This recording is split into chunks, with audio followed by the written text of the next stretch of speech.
भाई, दूसरी बार बड़ौदा से कांग्रेस के विधायक बने इंदुराज इस वक्त गोहाना की अनाज मंडी में ये काफी सारे आड़ती बैठे हैं। शायद इन्होंने सुबह फोन किया होगा। एक कार्यक्रम का आयोजन किया है इन्होंने कि सबको चूल्हा न्योत देने का न्योता देने लग रहे हैं। और इसी बहाने, इस चूल्हा न्योत के बहाने इन्होंने भी धन्यवादी दौरे भी समाप्त किए हैं।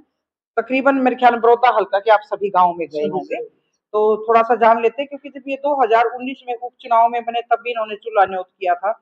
एक जींद रोड पे एक महादेव गार्डन है, शायद 2 अप्रैल की बात है। और इस बार फिर इन्होंने ये कार्यक्रम किया, तो थोड़ा सा जान लेते हैं। विधायक जी, आप लगातार तो एक तो दौरे कर रहे थे धन्यवादी, तो किस तरह का आपने माहौल देखा कि 5 महीने हो गए हैं चुनाव को, सरकार के प्रति और विपक्ष के प्रति लोगों का अपना अपना नजरिया होता है। तो आप ये पूरा 3-4 दिन शायद आपने ये दौरे किए हैं, तो किस तरह का गांव में आपको माहौल नजर आया? देखिए, विधायक बनने के बाद दूसरी बार विधायक बना, हल्का बड़ौदा की 36 बिरादरी ने आशीर्वाद दिया और विधानसभा भेजने का काम किया। 29 तारीख से 3 तारीख तक लगातार 6 दिन धन्यवादी दौरे किए। और जब मैं गांव में गया, मायूसी जरूर थी लेकिन हौसला था। जिस भी गांव में गया, लोग अच्छी तादाद में वहां आए चौपाड़ों में और बात भी करी, सबकी समस्याएं भी सुनी। और मैं ये कह सकता हूं कि लोग आज भी कहीं न कहीं दिल में ये है कि जो अपनी सरकार बननी थी उससे मायूस जरूर है, लेकिन लड़ाई लड़ने के लिए, अगली लड़ाई लड़ने के लिए भी तैयार है।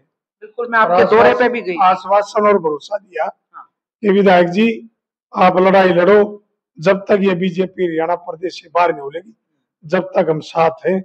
और सभी ने पता है, अगर भाई बीजेपी वोट डालो राज करो की नीति है इनकी, और इन्हें पैसे की ताकत से मशीनों का दुरुपयोग करके, सरकारी मशीनरी का मशीनों के साथ भी इन्होंने छेड़छाड़ की। लोगों को इस बात का भली भांति पता है, लेकिन लोग लड़ने के लिए तैयार है। और उन्होंने मजबूती से मेरे को ये कहा, विधायक जी आप आगे बढ़ो, हम साथ हैं। एक टीस है सबके दिल में कि भाई सरकार नहीं बनी, लेकिन मैं बहुत जगह जाती हूँ विधायक जी, आपसे भी मेरी बात हुई और भी जितने भी आपके कैंडिडेट थे ना, बात तो पुरानी होगी, इस पर मैं ज्यादा लंबी तो नहीं जाऊंगी। कि कैंडिडेट ना रहा लो, सरकार उठा के बना लो। यह बात कब समझ में आएगी भी कैंडिडेटों के जिताए के बगैर सरकार कैसे बने? जब आदमी को ठोकर लाग जाए ना, जब समझ में आ जाए। अरे अब की बार यह ठोकर लगी ठोकर, बिल्कुल लोगों ने बिल्कुल समझ में आएगी। अगर विधायक के बगैर सरकार नहीं बनती, और लोगों का बड़ा दुख है और लोगों को समझ में भी आएगी। आगे भविष्य में लोग बड़ी समझदारी से और बड़ी सोच से अपनी सरकार बनाने का काम करेंगे।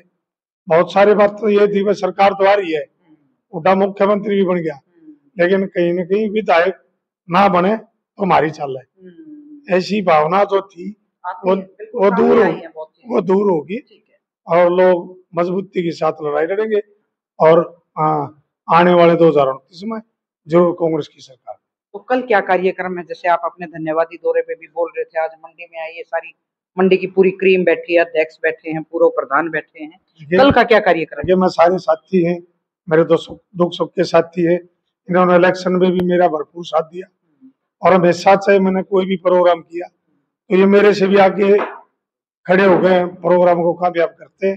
और कल का जो प्रोग्राम है, जो हमारा कार्यालय था पहले हल्का बड़ौदा का, वो नए बस अड्डे के पास था, वो वहां ज्यादा भीड़ और तंगी होगी, तो इसलिए नया कार्यालय जो हमने बनाया बड़ौदा रोड के ऊपर मोड़ चौक पे, तो उसका कल उद्घाटन भी है, शुभारंभ भी है। और पूरा हल्के का प्रसाद, चूल्हा न्योत, खाना वो भी है। और हमारे हरियाणा प्रदेश के जो भविष्य के मुख्यमंत्री है, हरियाणा प्रदेश का उज्जवल भविष्य है, जिसके ऊपर उम्मीद और टकटकी लगाई हरियाणा प्रदेश बैठा है, दीपेंद्र हुड्डा जी आएंगे, वो सबसे मिले भी, बात भी करेंगे और अपने एक दूसरे से विचार साझा भी करने का काम। विधायक जी न्योता देन पहुंचे, चूल्हा न्योता। ठीक है जी, विधायक जी का हम स्वागत करते हैं मंडी में पहुंचने पर, और जो निमंत्रण दिया उनका सर स्वीकार हम जरूर पहुंचेंगे। बहुत बहुत शुक्रिया भैया।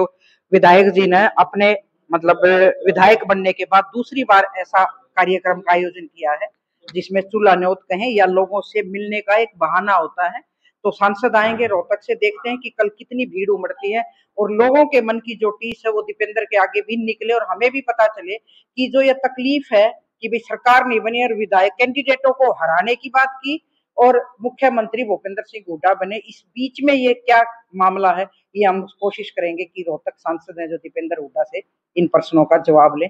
बहुत बहुत शुक्रिया, नमस्कार। सत्य खबर, सत्य, सटीक, बेबाक।